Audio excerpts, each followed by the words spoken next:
जय हिंद साथियों, स्वागत है एक बार फिर से आपका एक नई वीडियो में। आज है साइंस की ग्रामीण वीडियो। अब तक कुल 10 वीडियो हो चुकी हैं इस सीरीज की, और ये सभी क्वेश्चन जो कराए जा रहे हैं इस सीरीज में। अब तक जो पेपर हुए हैं रेलवे के, अभी एएलपी का हुआ है, खत्म हुआ है जल्दी ही, और टेक्नीशियन का, इन सभी बेस पर ध्यान में रखकर एनालिसिस करके ये सभी क्वेश्चन लाए जा रहे हैं आप लोगों के लिए। और रेलवे का आगे आने वाला एग्जाम आरपीएफ का है और एक एनटीपीसी का है। ये दो बड़े महत्वपूर्ण एग्जाम है, तो इसी को ध्यान में रखकर ये सीरीज स्टार्ट की गई है, और इस सीरीज को आप लोग जरूर फॉलो कर लें। तो चलिए देखते हैं बिना टाइम को वेस्ट करते हुए। आज का पहला प्रश्न है, श्वेत प्रकाश जब प्रिज्म से गुजरता है तो जो वर्ण सबसे कम विचलित होता है वह कौन सा रंग है।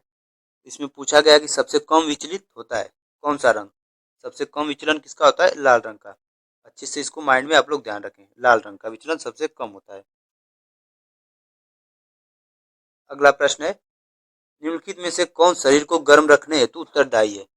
शरीर को गर्म रखने में तो वसामय ऊतक गर्म रखती है शरीर को। अगला प्रश्न है, सूर्य विकिरण का कौन सा भाग सोलर कुकर को गर्म कर देता है। तो सोलर कुकर को अवरक्त किरण गर्म कर देता है। अगला प्रश्न है, रक्त का शुद्धिकरण कहाँ होता है। रक्त का शुद्धिकरण किडनी में। अच्छा प्रश्न है, रक्त का शुद्धिकरण किडनी में। अगला प्रश्न है, धान का प्रसिद्ध रोग खैरा रोग किसके कारण होता है। खैरा रोग जस्ता की कमी के कारण होता है, और यह रोग किसमें होता है? धान में। किसमें? धान में। अगला प्रश्न है, नाभिकीय रिएक्टर में भारी जल D2O का प्रयोग किस रूप में किया जाता है। D2O, तो D2O का प्रयोग मंदक के रूप में होता है। और देखिए इसमें D2O के अलावा एक और प्रयोग होता है मंदक के रूप में। एक होता है ग्रेफाइट। ग्रेफाइट और D2O ये दोनों मंदक के रूप में प्रयोग होते हैं। और शीतलक के रूप में सोडियम, Na सोडियम, और नियंत्रक के रूप में कैडमियम। ये तीन बातें अच्छे से ध्यान रखें। भारी जल ग्रेफाइट ये मंदक के रूप में, और शीतलक के रूप में सोडियम, और नियंत्रक के रूप में कैडमियम। ये स्क्रीनशॉट ले लें इसका आप लोग, और अच्छे से इसको ध्यान में रखें। अगला प्रश्न है, परमाणु में प्रोटॉन रहते हैं। परमाणु में प्रोटॉन कहाँ पे रहते हैं? तो नाभिक के भीतर। प्रोटॉन कहाँ पे रहते हैं? नाभिक के भीतर। अगला प्रश्न है, केंद्रीय औषधि शोध संस्थान कहाँ स्थित है। करेंट का प्रश्न है, यह है लखनऊ में। औषधि शोध संस्थान वो भी केंद्रीय कहाँ पे है? लखनऊ में। अगला प्रश्न है, विश्व पर्यावरण दिवस किस दिन को मनाया जाता है। विश्व पर्यावरण दिवस सभी को पता है 5 जून को। 5 जून को। अगला प्रश्न है, कोशिका का ऊर्जा गृह किसको कहा जाता है। कोशिका का ऊर्जा गृह, अच्छा प्रश्न है, माइटोकॉन्ड्रिया को। कोशिका का ऊर्जा गृह माइटोकॉन्ड्रिया। अगला प्रश्न है, विटामिन ए का सबसे अच्छा स्रोत क्या है। विटामिन ए का सबसे अच्छा स्रोत गाजर है। ये आप लोग मॉक टेस्ट दिए होंगे, एक ऐप है उसका, तो उसमें प्रश्न पूछा गया था कि विटामिन ए का सबसे अच्छा स्रोत क्या है। गाजर। विटामिन ए का सबसे अच्छा स्रोत गाजर। अगला प्रश्न है, भोजन का पाचन किस अंग से प्रारंभ होता है। भोजन का पाचन मुंह से शुरू हो जाता है पाचन होना। अगला प्रश्न है, निम्नलिखित में से किसके द्वारा दूध खट्टा होता है। दूध का खट्टा होना बैक्टीरिया की वजह से। बैक्टीरिया की वजह से दूध का खट्टा होना। अगला प्रश्न है, निम्न में से कौन सा सहजीवी नाइट्रोजन यौगीकरण जीवाणु है। नाइट्रोजन यौगीकरण, तो राइजोबियम नाइट्रोजन यौगीकरण जीवाणु है। अगला प्रश्न है, नाशपाती का कौन सा भाग खाया जाता है। तो नाशपाती का गूदेदार पुष्पासन जो होता है वो खाया जाता है। अगला प्रश्न है, प्रोटीन बनाने के लिए कितने अमीनो अम्ल आवश्यक होते हैं। कितने अमीनो अम्ल की आवश्यकता होती है प्रोटीन बनाने में। तो 20 यानी कि 20 अमीनो अम्ल की आवश्यकता होती है। अगला प्रश्न है, प्रोटीन के निर्माण में आधारभूत इकाई क्या है। तो अमीनो अम्ल, अभी देखें 20 होती है, और अमीनो अम्ल, प्रोटीन के निर्माण में अमीनो अम्ल।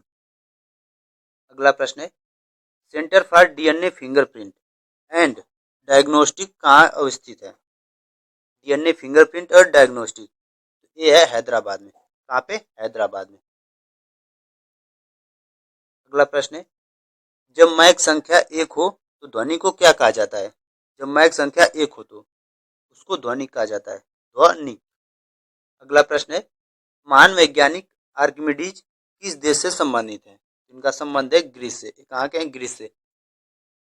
और इनके बारे में एक आंसर आप लोगों को देना है कमेंट बॉक्स में कि आर्किमिडीज ने कौन सा सिद्धांत दिया था, किस चीज का सिद्धांत। ठीक, अगला प्रश्न है, निम्नलिखित में से किस रंग की सर्वाधिक तरंग दैर्घ्य होती है। सबसे ज्यादा तरंग दैर्घ्य किसकी होती है, लाल रंग की सबसे ज्यादा तरंग दैर्घ्य होती है, और सबसे कम विचलन भी लाल रंग का ही होता है, इसको भी आप लोग ध्यान रखें। अगला प्रश्न है, पत्ती के लाल, नारंगी और पीला रंग किसके कारण होते हैं। पत्ती का लाल, नारंगी और पीला ये होता है कैरोटीनाइट के कारण, कैरोटीनाइट के कारण। अगला प्रश्न है, पौधों की लंबाई में वृद्धि के लिए आवश्यक नहीं है। पौधों की लंबाई में आवश्यक नहीं है। देखिए इसमें सोडियम नहीं है, बाकी कैल्शियम, नाइट्रोजन और फास्फोरस ये तीनों की आवश्यकता होती है, लेकिन सोडियम की आवश्यकता नहीं होती है। अगला प्रश्न है, विश्व में सबसे लंबा पौधा कौन सा है। सबसे लंबा पौधा यूकेलिप्टस, सबसे लंबा पौधा यूकेलिप्टस। अगला प्रश्न है, निम्नलिखित में से किसकी उपस्थिति के कारण दूध में मिठास आ जाती है। दूध में मिठास होने का कारण लैक्टोज, क्या है, लैक्टोज। अगला प्रश्न है, किसी बिजली की इस्त्री को गर्म करने के लिए किस धातु का प्रयोग किया जाता है। इसका प्रयोग होता है नाइक्रोम का, नाइक्रोम का प्रयोग किया जाता है बिजली की इस्त्री में। अगला प्रश्न है, विश्व का प्रत्येक पदार्थ अत्यंत सूक्ष्म कणों से मिलकर बना होता है। यह सर्वप्रथम किसने कहा था, किस वैज्ञानिक ने कहा था, कनाद ने, किसने, कनाद ने। अगला प्रश्न है, पानी का घनत्व किस ताप पर अधिकतम होता है। पानी का घनत्व तो 4 डिग्री सेल्सियस पर सबसे ज्यादा होता है घनत्व, 4 डिग्री सेल्सियस पानी का घनत्व सबसे अधिकतम। अगला प्रश्न है, लिटमस पत्र किससे प्राप्त होता है। लिटमस पत्र लाइकेन से, लिटमस पत्र लाइकेन से प्राप्त होता है। अगला प्रश्न है, किस पादप को शाकीय भारतीय डॉक्टर कहते हैं।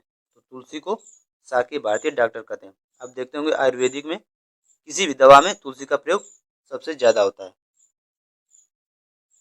अगला प्रश्न है, तड़ित चालक का आविष्कार किसने किया। तड़ित चालक का आविष्कार बेंजामिन फ्रैंकलिन ने, तड़ित चालक का आविष्कार बेंजामिन फ्रैंकलिन। अगला प्रश्न है, निम्न में किसमें सबसे अधिक लोहा पाया जाता है। इसमें बताना सबसे ज्यादा लोहा किसमें पाया जाता है। सभी को पता है हरी सब्जियों में सबसे ज्यादा लोहा पाया जाता है। अगला प्रश्न है, लालटेन या लैंप की बत्ती में तेल किसके कारण ऊपर चढ़ता है। अब इसका आंसर आप लोगों को कमेंट बॉक्स में देना है। देखते हैं कितने लोगों को इसका आंसर पता है। ठीक, और देखिए ये सभी प्रश्न आपके मोस्ट इंपॉर्टेंट प्रश्न है, किसी न किसी एग्जाम में पूछे गए हैं और उसी को ध्यान में रखकर ये प्रश्न बनाए जा रहे हैं। तो ज़्यादा लंबी वीडियो नहीं रहती है, 5 से 6 मिनट की वीडियो रहती है। आप लोग 2 की स्पीड में करके भी जल्दी से खत्म कर सकते हैं। ठीक।